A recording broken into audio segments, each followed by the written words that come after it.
Bonjour à vos fidèles téléspectateurs de Télésud en Afrique au-delà des frontières africaines. C'est le 5e numéro de C'est la CAN, c'est la Coupe d'Afrique des Nations. Bonjour Jean-Jacques Missi, Tunisie, Mali, 1-0 en faveur des Aigles. Bonjour Marceline, bonjour aux téléspectateurs de Télésud. Pour ce match, la victoire était belle pour les Maliens. Ouais. Mais bon, avec ce qu'on a vu vers la fin, l'arbitre qui a un peu déconné. Bon, c'est vrai qu'on l'accuse, mais il y a tout le staff arbitral qui est impliqué. Parce les autres devaient lui signaler qu'il est en train de faire une erreur. Bon, ils étaient tous perdus, je ne sais pas pourquoi. Je pense que l'arbitre central donnera une explication exacte, ce qui est arrivé et pourquoi il a sifflé avant la fin. Fidèle Castro Elembi, bonjour, vous êtes analyste sportif. L'arbitre zambien, très critiqué. Bonjour Marceline, bonjour à Jean-Jacques, bonjour également aux nombreux téléspectateurs de Télésud. Oui, vous savez, c'est un fait inédit de mémoire d'analyste sportif. Je crois que je n'ai jamais assisté à une telle scène. Et ça fait partie des choses qui jettent un discrédit sur le football africain et même sur l'organisation des compétitions par la Confédération africaine de football. Parce qu'aujourd'hui, on ne retient plus le match en lui-même, on ne retient plus le spectacle développé par les acteurs. Mais qu'est-ce qu'on retient aujourd'hui? On retient simplement que l'arbitrage africain s'inscrit aux antipodes du football aujourd'hui. Moi, je regardais encore des chaînes européennes concurrentes. Mais on ne parle que de ça, on dit catastrophe en Afrique, catastrophe en Afrique. Mais pourtant, l'arbitre a tenu jusqu'à la 85e minute, l'heure à laquelle je crois que le soleil de Limbe a dû frapper énormément sur sa tête. Quelques temps après, il siffle malencontreusement à la fin de la rencontre. Il y a eu 3 fins du match. Première fin du match, 85e minute. Et là, le collège arbitral, parce que les arbitres, le 4e assistant l'interpelle, que non. Il va donc, il court, encore que quand il court, il n'arrive même plus à se rappeler où se trouve le siège du 4e arbitre ou de la VAR, totalement perdu. Fin de rencontre jugée chaotique selon de nombreux observateurs, de pénalty au cours de ces rencontres. Ensemble, revivons ces temps forts.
Jean-Jacques Missi, l'arbitre zambien, qui est considéré aujourd'hui comme étant l'homme du match, aurait perdu tout simplement la tête, selon de nombreux observateurs.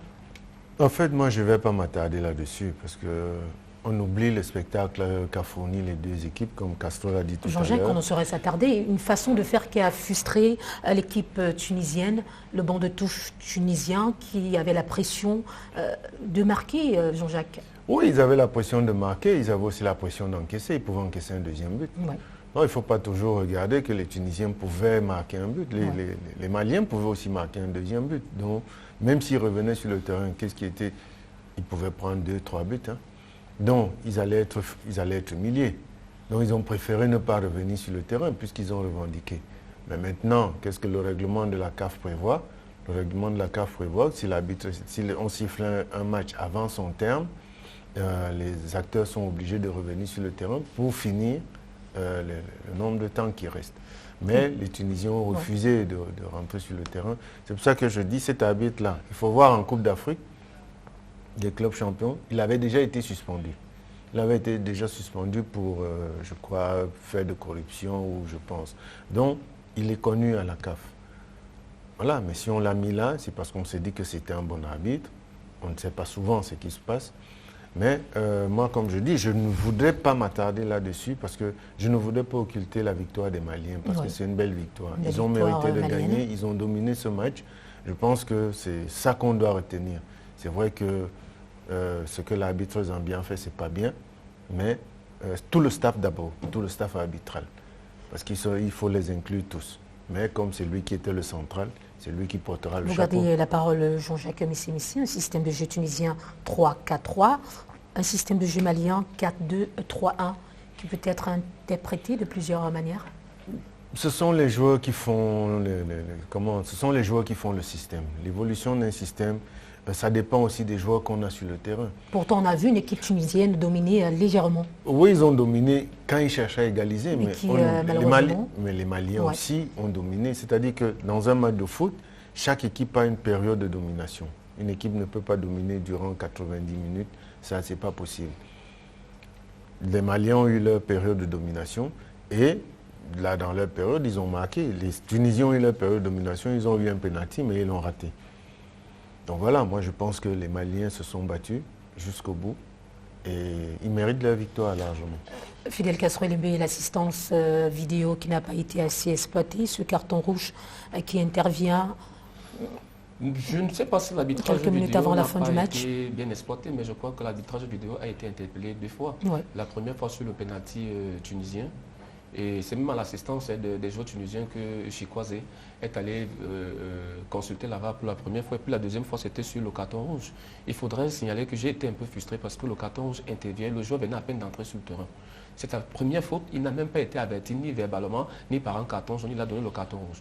Il est parti consulter la VAR et quand il est revenu, il a confirmé le carton rouge. Moi, je pense que cet arbitre, Jean-Jacques le soulignait tout à l'heure là, il a déjà 3 faits au niveau de la CAF. En Champions League, il a été accusé pour faire de corruption. Puis il a été blanchi parce qu'on a dit qu'il n'y a pas de preuve. Le match Burkina Faso-Algérie, c'est le même arbitre qui a été recusé par la Fédération algérienne de football. La grande question qu'on entendra de se poser aujourd'hui, c'est de savoir comment à la CAF on a fait pour mettre un arbitre qui a un passif aussi dangereux dans une compétition aussi essentielle qu'est la Coupe d'Afrique des Nations. Moi, je crois que nos amis de la Confédération africaine de football n'arrangent pas très bien ces choses-là. Parce que aujourd'hui, et puis c'est par là que je vais terminer, moi particulièrement, je peux aimer l'attitude des joueurs du staff tunisien. Le banc tunisien. Le banc tunisien, parce qu'ils étaient les premiers à demander que le match aille à la fin. Les Maliens, ils sont entrés au vestiaire. La Tunisie a joué en fait, et ce n'est pas du fair play, parce qu'ils se disaient que parce que le Mali mène 1-0, comme on a sifflé la fin du match, le Mali ne peut pas revenir sur le terrain. Tout en sachant que le règlement de la CAF prévoit que lorsqu'un match n'est pas allé à son terme, le match n'est pas valide. Très bien. C'est pour ça qu'ils ont fait sur cet aspect-là. Malheureusement, les Maliens, quand on a demandé aux Maliens de revenir sur le terrain, les Maliens, ils sont revenus sur le terrain. Très discipliné, cette équipe malienne. Lorsque vous écoutez l'entraîneur tunisien à la fin, vous dit que les joueurs avaient déjà pris un bain de glace. Non, ce n'est pas vrai. Cet entraîneur, ce n'est pas vrai parce que les Maliens étaient les premiers à entrer au vestiaire. Les Tunisiens sont restés parce qu'ils ont dit il faut qu'on termine le match. Comme ils ont vu les Maliens entrer, ils ont dit ça c'était bien pour nous. Malheureusement, les Tunisiens, dès que la CAF les a interpellés, ils sont revenus sur le terrain. Qu'est-ce que les Maliens sont revenus sur le terrain? Vice versa, les Tunisiens, qu'est-ce qu'ils ont fait? Ils ont dit on ne revient plus.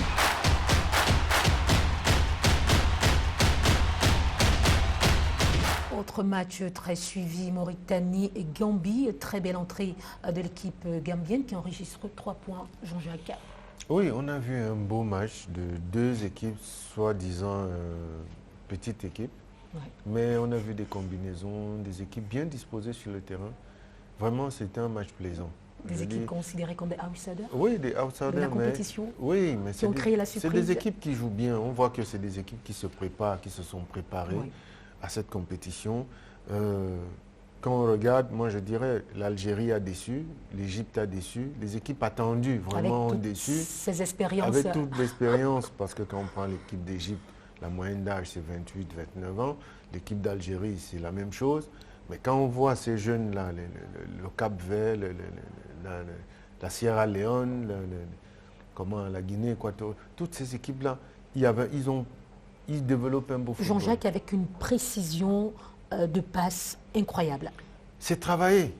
Il n'y a pas autre chose que l'entraînement. 87% pour la Mauritanie contre 72% pour la Gambie. Oui, c'est des équipes qui travaillent. Même la Mauritanie, en deuxième mi-temps, comme je dis, la première mi-temps, la Gambie a dominé le match. Comme on le voit en image. Voilà. Et puis en deuxième mi-temps, la Mauritanie a pris le match à son compte parce qu'il voulait égaliser. C'est des matchs plaisants, vraiment plaisants, parce qu'on s'attend toujours à avoir des grands noms. Mais c'est des gamins qui jouent au football. C'est-à-dire ça circule, c'est des matchs plaisants à voir. Fidel Castro-Lembe, une façon de dire que la balle reste ronde et que le football a ses mystères. Ce que je retiens surtout, c'est le nivellement des valeurs en Afrique. Ouais. Et je crois qu'il y aura des grandes surprises au soir de la troisième journée. Parce que lorsque vous avez vu la sélection gambienne, que je salue ici, parce que c'est la toute première participation de la Gambie en phase finale de Coupe d'Afrique des Nations. Et quelle réussite, un coup de sein, un coup de maître. La Gambie entre pour la première fois, premier match, première victoire. La Gambie aujourd'hui a 3 points. Et Marcel, je dois vous dire que la Gambie qui a déjà 3 points a déjà goûté aux saveurs du deuxième tour, de la qualification pour le deuxième tour. C'est pour ça que je vous dis qu'il risque d'avoir beaucoup de surprises parce que maintenant la Gambie n'a plus rien, encore qu'elle n'a rien à prouver. Et la Gambie sait actuellement que si elle s'en sort avec un match nul, elle se positionne déjà pour être au moins dans les meilleurs troisième. Et lorsque vous voyez cette équipe gambienne jouer, moi je vous dis l'occupation de l'espace, de l'aire de jeu, la fluidité des passes, la conquête, la détermination, c'est un bloc qui, ma foi, va causer de sérieuses difficultés, que ce soit au Mali, que ce soit à la Tunisie. Je dis Tunisiens et Maliens doivent se tenir très près. Parce que même la Mauritanie qu'on a vu jouer, encore que la Mauritanie, je crois que ça doit être sa deuxième participation d'affilée. J'ai vu une équipe... Mais c'est une équipe bien organisée. J'ai vu une équipe mauritanienne bien organisée, tactiquement bien assise. Les joueurs ont respecté les consignes. Sur le plan défensif, je crois qu'ils ont une solidité défensive, nonobstant le but qui est... Non, mais le but gambien était un beau but. Rentre de touche, l'attaquant qui demande le ballon, il fait semblant de prendre, il embarque 2 joueurs, il laisse passer. Et puis, l'attaquant qui vient marquer, il savait ce qu'il allait faire. C'est-à-dire quand il reçoit le ballon, c'est un contrôle frappe. Le gardien... Le meilleur est certainement à venir. Belle entrée réussie également pour les éléphants de la Côte d'Ivoire qui enregistrent 3 points en face de la Guinée équatoriale. Quelques temps forts de cette rencontre. Ce prochain mondial, attention à la réponse. Maintenant, Nadim sur un ballon récupéré ici avec la frappe. Magnifique, l'ouverture du score dès un entame de jeu. C'est le capitaine de la Côte d'Ivoire qui marque un but superbe, Max-Alain Gradel. C'est encore des Girondins de Bordeaux en France. Carlos Acapro qui peut retourner derrière lui et le dégagement. Le centre pour essayer de trouver Maxwell Cornet. Dernier match comptant pour la Coupe d'Afrique des Nations. Phase finale au 16e si on compte son but marqué. Centre de Gradel, il est content. Il y a beaucoup à jouer avec la frappe. Maxwell Corjeux, Emilio Etoué. Oh quel arrêt, Badras. Les mêmes 11 de part et d'autre. Changeant. Pépé, Za à nouveau au deuxième poteau vers Alain. Les joueurs sur les ailes. Avec cette frappe lointaine, qu'elle était belle. Premier ballon avec le centre de Conan, c'est rendu, c'était vers Wilfried Zaha et le dégagement d'Esteban Obiang. 4 contre 3 à jouer pour la Côte d'Ivoire. Et on pique dans l'axe, série, la talonnade pour jouer le 1-2, ça me faut. Il y a un appel de balle, il préfère jouer dans l'axe avec Haller alors qu'il est contré, c'est une chandelle. On va retenir les 3 points, la victoire et une très bonne entrée en matière, les 10-15 premières minutes où les intentions étaient très bonnes, la simplicité, la fluidité, un travail collectif. J'ai beaucoup aimé les 10-15 premières minutes. Après, on a toujours ce petit défaut de retomber dans nos travers, de penser qu'on peut faire la différence tout seul, de se servir chaque fois du collègue pour y aller seul, et c'est ce qui me déplaît un petit peu. Donc ça a été mon leitmotiv durant tout le stage, mettre beaucoup plus de simplicité dans la zone de préparation. Après, dans la finition, je dirais, je peux voir le talent, laisser le talent agir.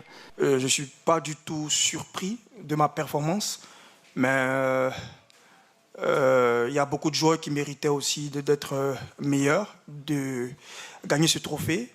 Si ça a été décidé autrement, je le prends avec beaucoup de joie.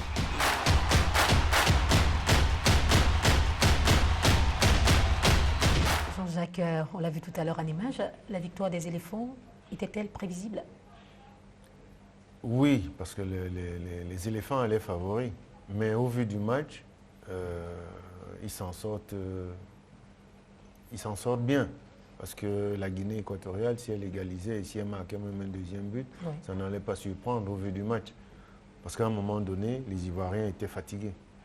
On a quand même noté ce duel entre les deux équipes. Possession de balle estimée à 57% chez les Ivoiriens contre 43% pour la Guinée équatoriale. Oui, donc c'est la preuve que la Côte d'Ivoire n'était pas aussi dominante qu'on le croit. Voilà. Elle n'était pas aussi dominante qu'on le croit. Donc, comme Castro l'a dit tout à l'heure, il y a un nivellement. Il y a un nivellement, les autres équipes travaillent. Je pense que, comme il a dit, il y aura des surprises à la fin de ce premier tour. La Côte d'Ivoire a remporté cette victoire, oui, mais n'aurait-elle pas dû faire mieux? Faire mieux, je ne pense pas, parce qu'en face, il y avait du répondant. Oui, je crois que la Côte d'Ivoire doit sa victoire à son expérience, ouais, et surtout au manque de maturité de la sélection équato-guinéenne. Parce qu'on a noté beaucoup d'enthousiasme au sein des équato-guinéens qui auraient pu marquer 3 ou 4 buts, parce qu'en situation réelle, je crois que ces enfants ont eu 3 ou 4 occasions nettement. Avec un peu plus de lucidité. Leur capitaine qui se retrouve face à face au de chaque côté, un match équilibré. Oui, c'était surtout un match très plaisant. Ouais. Très plaisant, mais je le dis encore, quand j'ai vu cette disposition de la Guinée équatoriale, je me suis dit d'entrée de jeu, ils auront des difficultés. Parce que je n'ai pas très bien compris le choix fait par l'entraîneur. Mais au fur et à mesure que j'ai vu cette équipe, les premières minutes, c'est normal, ils avaient un peu de respect pour la Côte d'Ivoire.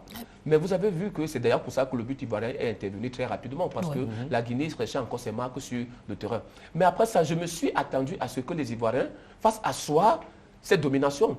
Mais qu'est-ce qu'on a assisté? On a vu une équipe équatorienne qui s'est totalement libérée et a commencé à aller vers l'avant. Avec un système de jeu 4-4-2. En 4-4-2, ce qui a posé, et les deux attaquants ont posé de sérieuses difficultés à la défense ivoirienne, qui aujourd'hui ne me présente pas beaucoup de gages quant à la suite de la compétition. Parce que j'ai vu le dispositif mis en place par Patrice Baumel. Sa défense, je trouve que Kessié, je n'arrive pas à comprendre ce qui se passe avec Kessié. Parce que vraiment, hier, là, je crois qu'il a beaucoup de choses à revoir. Au niveau de son animation, de l'entrejeu, là, je crois que la perle utilisée, ça ne donne pas trop. Je crois que Patrice Baumel doit revoir son système défensif. Il a beaucoup pleuré le gardien, mais le gardien ivoirien s'est en ascendance aussi. Nous souhaitons le meilleur à ces deux équipes pour la suite de la compétition. Quoi qu'on dise, l'expérience et le réalisme ivoirien ont permis cette belle entrée en matière en compétition. Le match très attendu de la journée Cameroun-Éthiopie lorsqu'il sera à 17h heure du Cameroun au complexe sportif de Lembi. On en parle, mais juste après la transition avec un fan du football camerounais.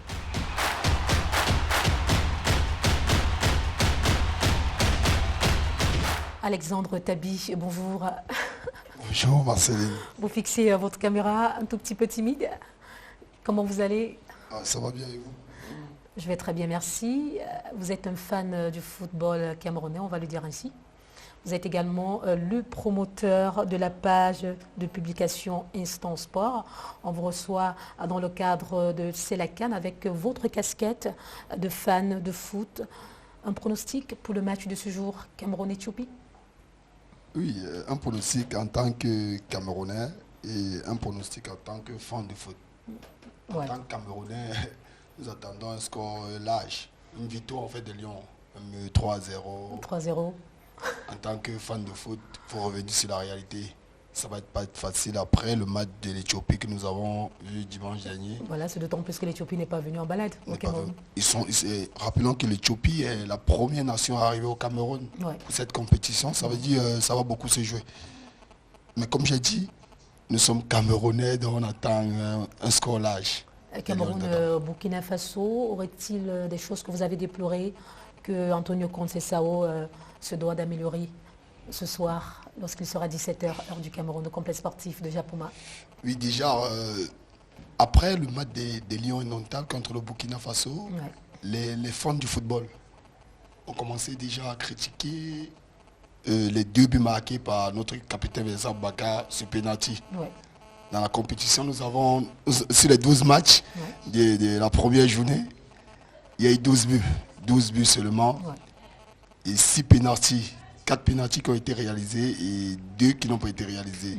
Quand on revient maintenant sur ce qu'Antonio Conceição doit faire aujourd'hui, c'est quoi?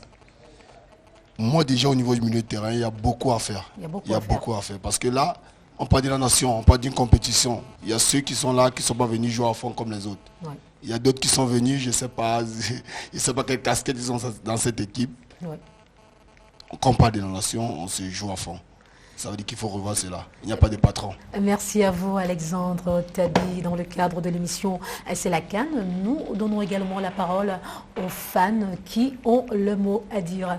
Jean-Jacques, Cameroun, Éthiopie, que doit faire de manière concrète Antonio Conceição da Silva? Cameroun, Éthiopie, qu'est-ce qu'il y a à faire? Depuis des mois qu'il est là, il n'a rien fait.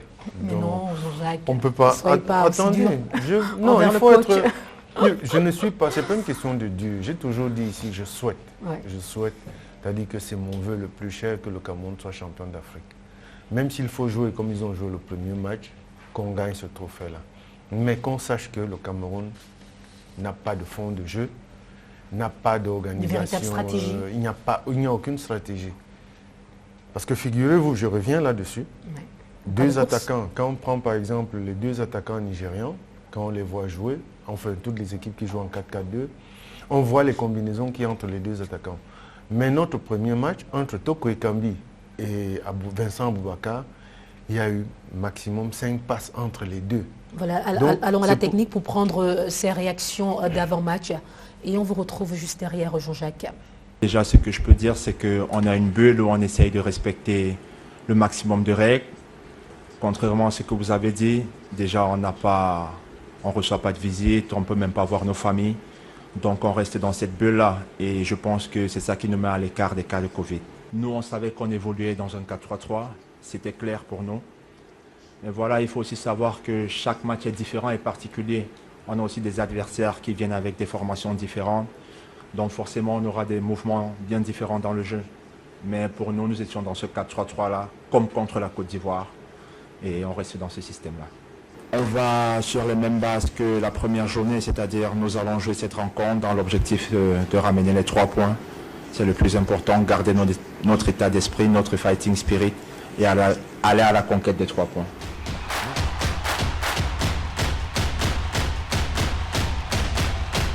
Jean-Jacques Missémissi, vous avez observé le jeu éthiopien. Comment se comporter face à cette équipe en quelques mots? Mais c'est une équipe organisée, bien organisée, qui ont des combinaisons bien préétablies. Il faut faire très très attention. Et ils sont mobiles, beaucoup de mouvements, beaucoup de courses. C'est-à-dire qu'il faut beaucoup courir avec eux. Je dis ici, ce sont des gens qui vivent à la montagne, sur les hauteurs. Donc ils ont beaucoup d'énergie. Il faut vraiment qu'on ait des gars ce soir, vraiment des combattants sur le terrain. Fidel Castro, un mot sur cette rencontre très attendue. Les Lions doivent d'abord être agressifs. Il faut de l'agressivité. Il faut aller de box to box.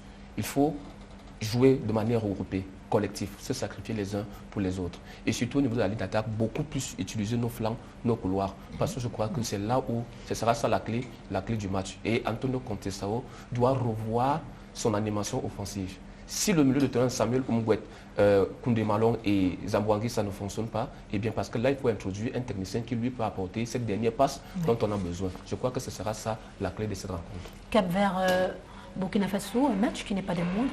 Cap-Vert, Burkina Faso, je pense que ce sera un match très plaisant parce que c'est deux équipes joueuses. Deux équipes joueuses qui ont un fond de jeu, qui ont des organisations presque similaires. Et quand un match est comme ça, avec de très bonnes organisations, je pense que la différence se fera au niveau des individualités. Demain, Maroc contre Comores, Gabon contre Ghana. C'est la fin de ce 5e numéro de C'est la CAN. Allez les Lions indomptables, allez toutes les équipes, courage, bravo pour la suite de la compétition. RDV demain.